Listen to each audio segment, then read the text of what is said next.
Hey guys, welcome back to our Nurse in the Kitchen.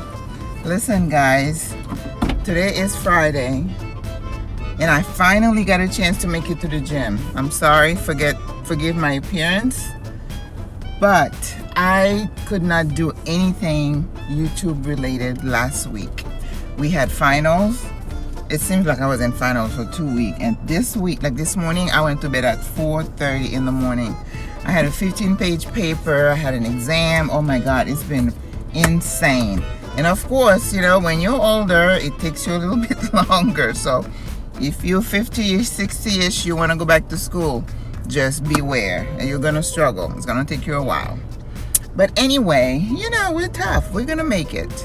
So instead of doing the wraps, as I promised, you know, the best laid plans, I meant to do the wraps for you this week, but tomorrow I gotta go to work and I still have a couple of things to finish for school.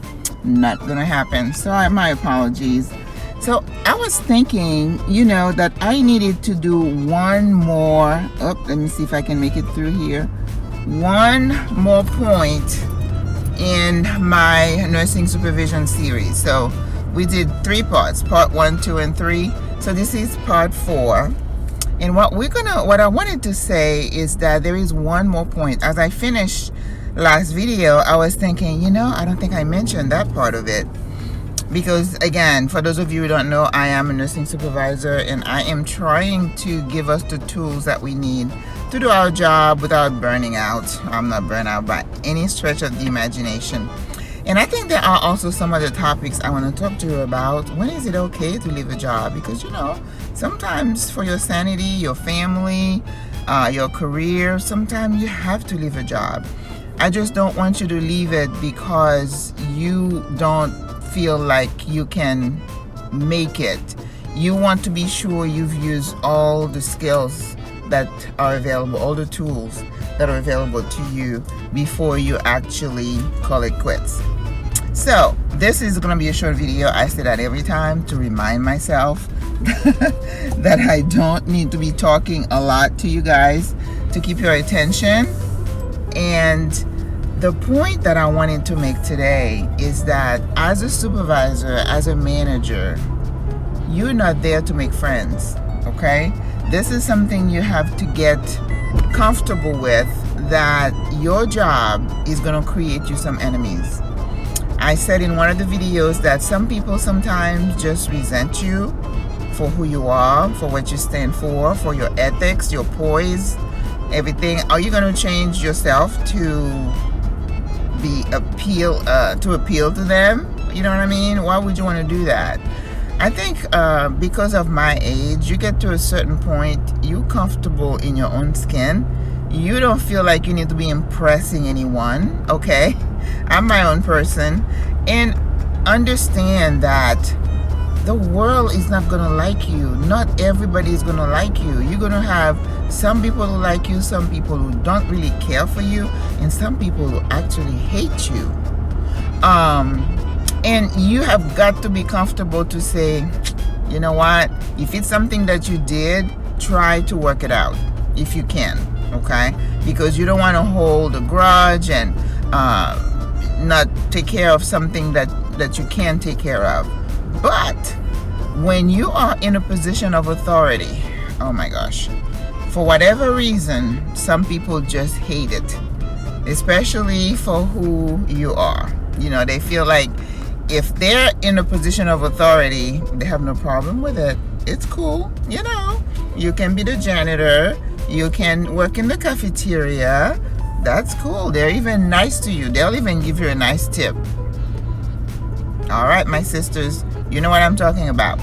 But if you call yourself a supervisor, a manager, something's wrong with that picture. So you have to work these issues out within yourself, understanding that you don't need to please everybody, that you're there to do your job. This is the card that life has dealt us, so we're just gonna make the best of it and move on. So what I wanted to say is that don't think that you need to go out of your way to make friends with the people that you supervise, the people that you work with. You want to do everything you can to be polite, to be professional. That means doing your job, getting your reports done on time, going to work on time, treating everybody equally. So if you're going to administer, let's say, a policy about you want to counsel or coaching, make sure you apply it to everybody. Make sure you are fair. You do not want to play favorite. That's why it's so important that if you're in a position of authority, you can't have cliques. You can't be part of any little cliques and little groups, that says, oh, you only go to lunch with these folks. You only chat with this little group. You only, you know what I mean? That doesn't come out right, because the other faction, the other group, definitely is going to resent you for that. And you're going to have people who are resentful. When you present something to them, you're going to have a lot of resistance. So I don't want to say be an equalizer, that sounds cliche, but make sure you are treating everybody the same. You apply your policies equally across the board. If you have information, don't withhold information. If you're going to share a new policy and a protocol, make sure everybody gets the information, because you don't want to go coach someone, write somebody up if you did not give them the information they need to do their job. That just wouldn't be fair, right? So from your management team, be professional, be on time, please. Don't get caught up in the CPT, BPT, that just kind of gets me upset. Be a professional, okay? Whatever you need to do it in terms of your dress, your speech, the way you write, your email. Oh, that's a whole different video. Email etiquette. Okay, that's a whole different video, because people can be pretty rude. I had a rude text from someone in my organization this week, and I chose not to respond to it because I felt it was poorly written, almost disrespectful. But when I know that person, I know that's just the way she is. She comes across rough around the edges. Some people like that. They're rough around everything that comes out of their mouth is just rough. You need to polish yourself, polish your speech, polish your attitude, your stance, the way you walk, the way you talk. Smile at people, but be firm. People need to know where you stand. So going back to our topic, you are not in your position to make friends. You are there to do a job to the best of your ability. So talk to people. Don't get caught up in cliches. Don't get caught up in little cliques. Don't have favorites. Don't play favorites.